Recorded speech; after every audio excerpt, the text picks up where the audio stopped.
आप तो चुप हाँ नहीं नहीं नहीं नहीं अभी एहसान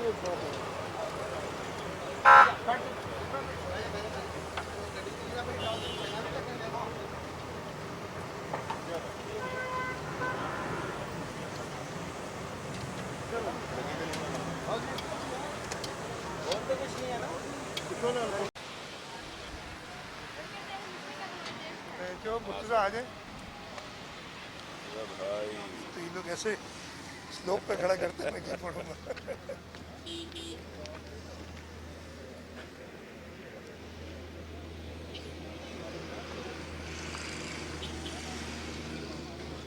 जी ओके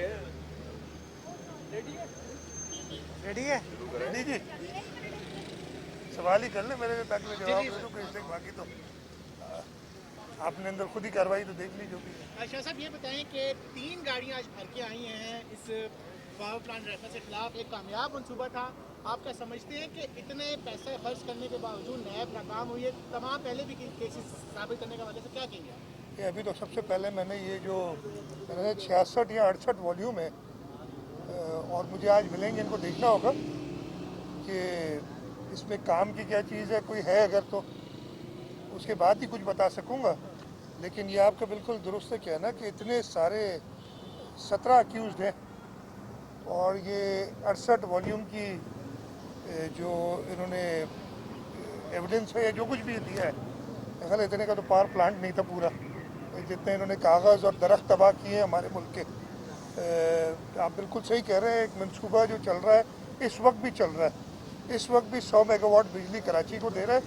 और जो मेरिट ऑर्डर है, यानी मेरिट ऑर्डर होता है कि जो भी बिजली ख़रीदता है वो देखता है कि जी सबसे सस्ती बिजली उसे कहाँ मिल रही है, उस मेरिट ऑर्डर पे पहले नंबर पे, चले उसको मैं करेक्ट कर देता हूँ, पहले नंबर पे 650 मेगावाट के इलेक्ट्रिक लेता है फेडरल गवर्नमेंट से जो आती है उसको NTDC से बिजली, और उसकी पेमेंट वो डिफर्ड बेसिस पे या करता नहीं है, वो जो सर्कुलर डेट का एक इशू हो जाता है।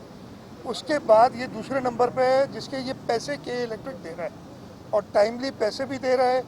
बैंकों ने जिन्होंने लोन दिए हैं उनको उनके पैसे वापस मिल रहे हैं। हाँ, हुकूमत सिंध की इक्विटी यानी जो हमने इन्वेस्टमेंट की है वो हमें पैसे नहीं मिल रहे हैं, इसके वो रोके हुए हैं इस नैब रेफरेंस की वजह से या नैब की इंक्वायरी फिर इन्वेस्टिगेशन की उस वजह से। तो एक कामयाब मनसूबा जो सिंध के लोगों को, कराची के लोगों को ख़ास तौर पे 100 मेगावाट बिजली दे रहा है और कराची की लोड शेडिंग में इससे 2 से 3 घंटे की कमी होती है, उस पर यहाँ हमें आज बुलाया गया तो दोबारा, और अब 5 तारीख को दोबारा बुलाया गया, फिर हाजिर हो जाएंगे जैसे कोर्ट कहेगी।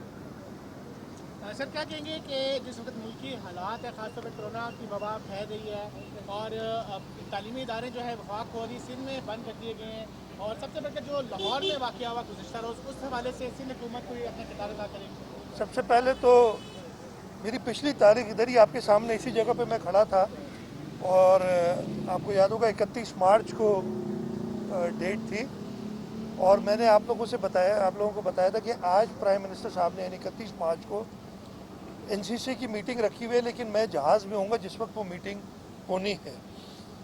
मैं वो मीटिंग शायद 1 घंटा डिले हुई, 2 की बजाय 3 बजे शुरू हुई। मैं कराची पहुँच गया था, लेट पहुँचा कुछ 3:30 पौने 4 बजे, और मैंने वो मीटिंग ज्वाइन की थी, ऑनलाइन थी।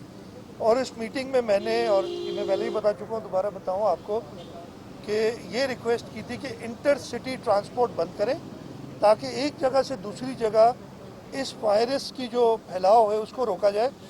मैंने ये भी कहा था कि आप इकॉनमी को अफेक्ट ना करने की वजह से आप गुड्स ट्रांसपोर्ट जारी रखें, आप पोर्ट कराची का बिल्कुल उसी तरीके से जारी रखें विद SOPs।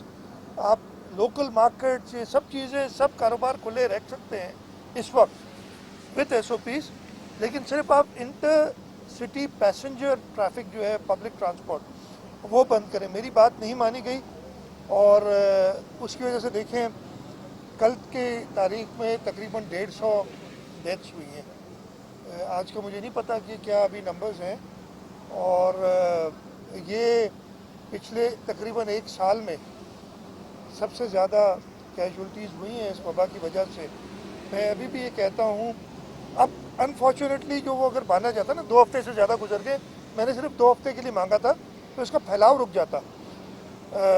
अभी मुझे कल हेल्थ डिपार्टमेंट ने बताया भी है कि कुछ हमारे यहाँ भी केसेस बढ़ रहे हैं यानी सिंध के अंदर, और हम उस पर ज़रूर कोई ना कोई लाएअमल ऐसा बनाएंगे कि इनका फैलाव रुका जाए। जैसे पहले सिंध ने लीड किया था, लगता है कि वफाक एक्शन नहीं लेगी और हमें ही कुछ एक्शन करना पड़ेगा। उस सिलसिले में मैं ज़रूर अपने सारे जो एक्सपर्ट्स हैं प्राइवेट सेक्टर से हम जिनकी मदद लेते हैं उन सब से पूछ के कोई ना कोई रास्ता आगे निकालेंगे ताकि इस मुल्क के लोगों को इस वबा से बचाया जा सके। दूसरा आपने जिक्र किया था जो आजकल मुल्की हालात हैं। कल लाहौर में जो कुछ हुआ डिटेल्स तो मुझे नहीं पता है इसलिए कि मीडिया वगैरह पे वो नहीं आई थी, लेकिन उसके रिएक्शन में कल लेट नाइट मुफ्ती मुनीबुर रहमान ने पूरे मुल्क में भैया जाम और एक हड़ताल का ऐलान किया है। हम रात से ही कांटेक्ट में थे सारे लोगों से और हमने यही रिक्वेस्ट की है कि जी अगर कोई शख्स अपनी मर्ज़ी से दुकान बंद करना चाहता है या ट्रांसपोर्ट रोकना चाहता है या बाहर घर से नहीं निकलना चाहता है हड़ताल की वजह से तो उनको पूरी इजाज़त है। हम ये भी कह रहे हैं कि अपना एहतजाज रिकॉर्ड करने के लिए पुरअमन तरीके से अगर कोई करना चाहता है वो तो उसमें भी हम नहीं रोकेंगे। हमारी रिक्वेस्ट यही थी कि लॉ एंड ऑर्डर सिचुएशन ना क्रिएट हो और उस पर अनफॉर्चुनेटली फिर हमें ज़रूर ताकि और शहरी और इस मुल्क के लोग हमारे सूबे के लोग उससे असरअंदाज ना हो, हमने प्रिवेंटिव एक्शंस लेने पड़ेंगे। मुझे उम्मीद है कि बेटर सेंस प्रिवेल करेगी। नामूस रिसालत सल्लल्लाहु अलैहि वसल्लम पे कोई कॉम्प्रोमाइज़ नहीं है और हम सब के दिलों में नामूस रिसालत सल्लल्लाहु अलैहि वसल्लम के लिए जो इज़्ज़त है या जिस तरीके से जो जज्बात हैं वो किसी से कम नहीं है। लेकिन हमने इसके साथ साथ ये ज़रूर देखना है कि किसी और मुसलमान या इंसान की को तकलीफ़ ना हो हमारे एक्शन की वजह से। मेरी यही रिक्वेस्ट रहेगी और फेडरल गवर्नमेंट से भी मैं कहूँगा कि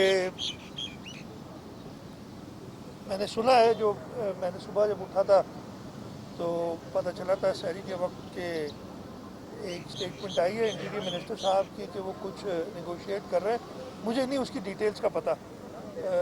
सूबों को नहीं लिया गया कॉन्फिडेंस में सिलसिले में। मैं यही कहूँगा कि आप सूबों को कॉन्फिडेंस में लें।